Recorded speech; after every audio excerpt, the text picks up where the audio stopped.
Review on the last book that I just finished reading, On Death and Dying: What the Dying Have to Teach Doctors, Nurses, Clergy, and Their Own Families, written by Elizabeth Kubler-Ross in 1969. After her studies, after her interviews and studies on with terminally ill patients and patients that were dying at different rates of speed. It was a great book. It wasn't a tough book to read. It wasn't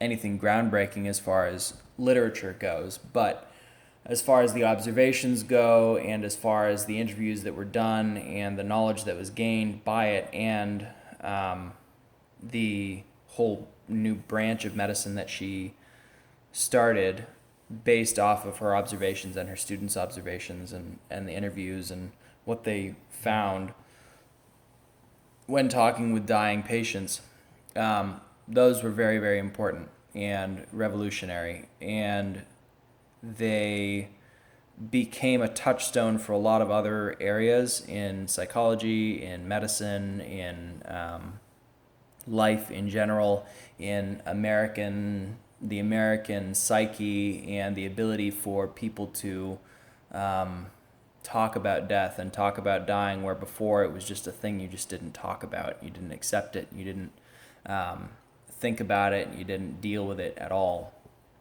The book was very clear. It was a big chunk of it was verbatim interviews taken from audio recordings with patients.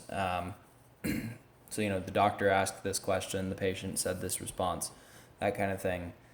So it wasn't very difficult to get through, which is fine. That's great.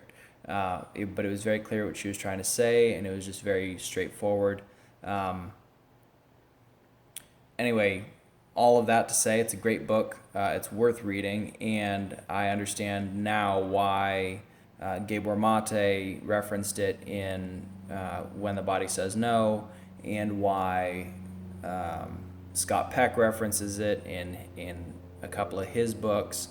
It was groundbreaking, and it was new, and it was something that hadn't been done before and hadn't been explored, and it gave way to palliative care being a real practice that doctors go into, and that they spend their lives trying to help people who are transitioning from this life to whatever's after it, at the end of their lives. Anyway, all that to say, it was good. I'm glad I read it. If you haven't read it, it's worth a read. If you're interested in palliative care, I would definitely read it. I think you're required to read it in medical school.